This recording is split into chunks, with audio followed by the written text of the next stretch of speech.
Hello everybody, welcome to another session of elective accounting 4. In the last session we have calculated example number 1 of our litho. Today we are going to calculate example number 2 of our litho, Kapoor Limited. Okay, so let us have a look at the example first. I have already forwarded the PDF file of the examples. So from the same second question, Kapoor Limited. So let us have a look at the example first. Kapoor Limited was registered on 1/7 to take over the running business of Kashmira Sisters from 1st April 2010. Accounts of company for year ended 31st March is disclosed the following information. Certificate of commencement is taken on 31st August. From the following information given to you, you are required to calculate profit earned by the company in pre and post incorporation period. Information number 1, sales during the period from 1/4 to 31st March is 7,20,000. The trend of sales was as under. Okay, before that, let us have a look at the time ratio first.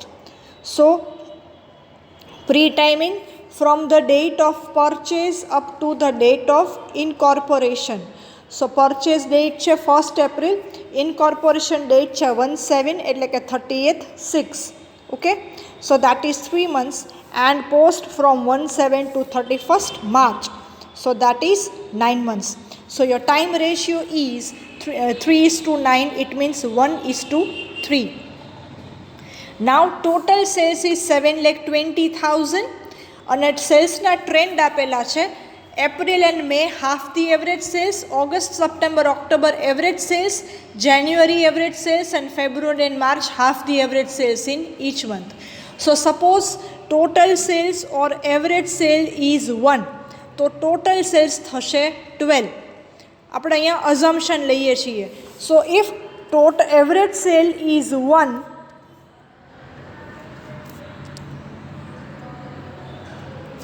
so average sale જો 1 લઈએ તો April અને menu શું કીધું છે, half the average cells, તો 1/2 એટલે કે 1/2.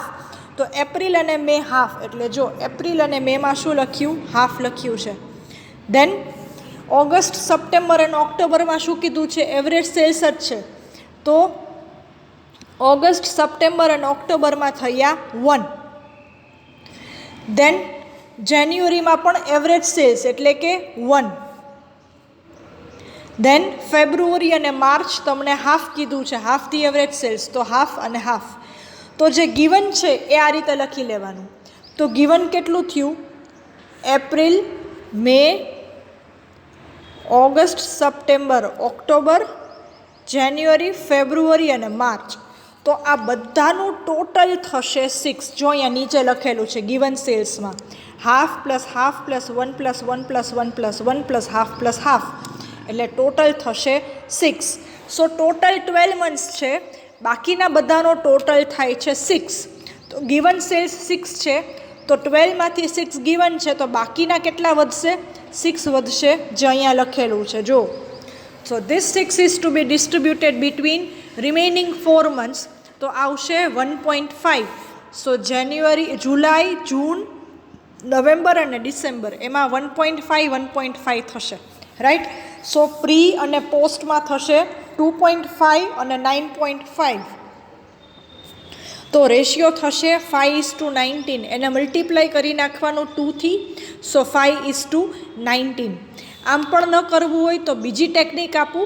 ટોટલ સેલ્સ છે 7,20,000, એને ડિવાઈડ બાય 12 કરો એટલે એવરેજ સેલ્સ થશે 60,000, right.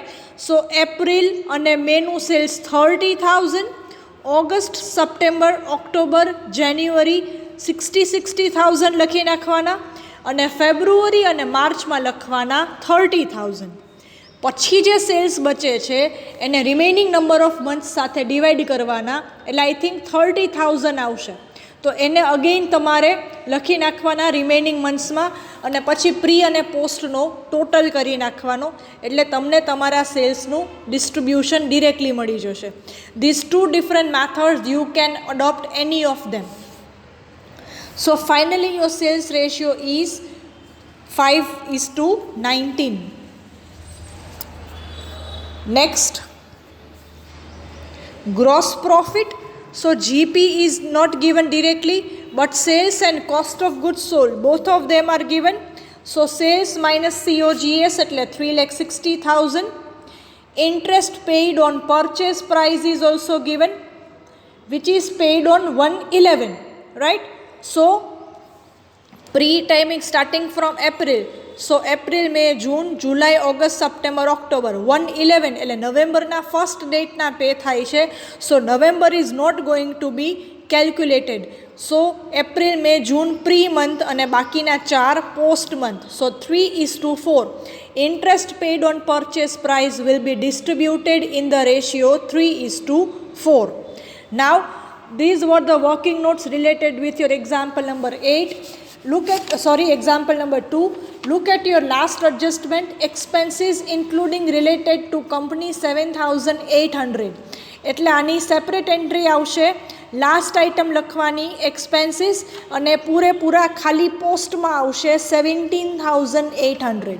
Okay, so try the table by yourself as self study. The answer is written on the screen. Pre-incorporation profit is 56,350 and post-incorporation profit is 2,08,850. Okay, so this was the working note related with your second example. Now moving towards your example number 3 of your litho NKP Limited. So let us read the question. Beginning from 1/1, incorporation 1/4 and final accounts draw થાય છે 31st December ના. Excuse me. So on the basis of this, pre and post time ratio is 1:3. Pre-timing 1/1 to 31st March and post is 1st April to 31st December. So 3 months and 9 months it will be 1:3. Now sales. તો sales માટે કીધું છે sales for the month of January and February and 1.5 એટલે કે 1.5. Then August to November is 1/2 means 50% or 1/2. Then December is twice and for the other month it is same. So here I have written again, suppose average sales is 1, right? So here it is written January and February નો શું થશે 1.5 of average sales. એટલે January અને February માં લખું 1.5, 1 plus 1.5. Okay, એટલે કે 1.5 લખો તો બી ચાલે. સો જાન્યુઆરી અને February 1.5 or 1.5. Then August, September, October અને નવેમ્બરમાં કહીએ છે હાફ. દેન ડિસેમ્બરમાં છે ટ્વાઇસ, થોડું દેખાતું નથી તો ડિસેમ્બરમાં 2 છે, રાઈટ? તો આ બધું જે ગિવન છે એ બધાના ટોટલ કરીએ તો જો અહીંયા આપેલું છે મેં ગિવન સેલ્સનો ટોટલ, તો કે 1.5 plus 1.5 plus 4 times half plus 2. સો ગિવન જે છે એનો ટોટલ થશે 7. સો ટોટલ મંથ્સ થશે 12, એમાં ગિવન છે 7, તો રિમેનિંગ મંથ્સના સેલ્સ થશે 5 અને એ રિમેનિંગ મંથ્સમાં ડિસ્ટ્રીબ્યુટ થશે. એટલે કે માર્ચ, એપ્રિલ, મે, જૂન અને જુલાઈ 5 મહિનામાં ડિસ્ટ્રીબ્યુટ થશે. તો શું થશે બધામાં 1, તો બાકીના રિમેનિંગ મંથમાં થઈ ગયું 1. Okay, so the sales ratio is 4:8. જો આનો ટોટલ 4 થશે, 1.5 plus 1.5 એટલે 3 plus 1 એટલે 4 અને આ બધાનો ટોટલ થાય છે 8. So sales ratio is 1:2. Time ratio 1:3 and sales ratio 1:2. Next adjustment તમને કહે છે there was no credit sales before incorporation. એટલે કે બેડ ડેટ્સ તમારા ક્યાં આવશે? પ્રીમાં જ આવશે, right? Next, interest of 6% per annum was paid on purchase price of ₹4 lakhs. તો જો અહીંયા તમને ટાઈમિંગ નથી કીધા, પણ તમને એડજસ્ટમેન્ટમાં આપેલું છે અને એક્ઝામ્પલમાં તમને interest paid on purchase price amount આપી છે 12,000. તો પહેલાં તો આપણે એ જોઈએ કે 4 લાખના 6% સિંગલ મંથ માટે કેટલા થશે? તો કે 2,000 પર મંથ. તમને આપેલા છે કેટલા? 12,000 આપેલા છે. તમે એક મહિનાના 2,000 પે કરો તો 12,000 કેટલા મંથ્સ માટેના થાય? 6 મંથ્સ માટેના થાય, રાઈટ? તો 6 મંથ્સ ક્યાંથી થશે? From the beginning. So that would be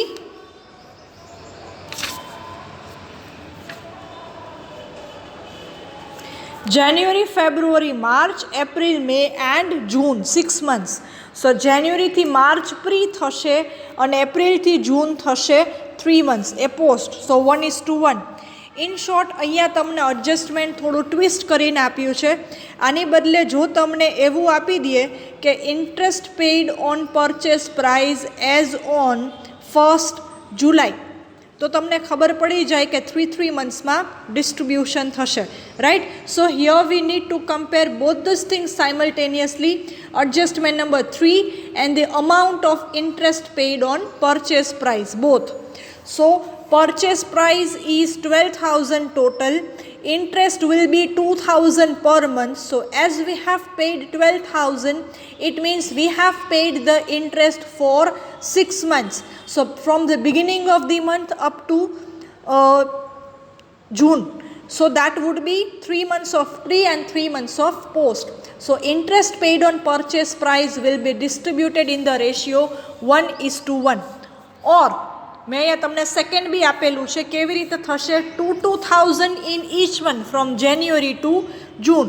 so 6,000 pre and 6,000 post, right? Next, adjustment number 4. The number of staff except salesmen in pre-incorporation period was 10 and it was increased to 25 in post-incorporation. So 10:25 એટલે 2:5. So salary to staff will be distributed in the ratio 2:5. Next, interest on investment is made by the company on 1/4.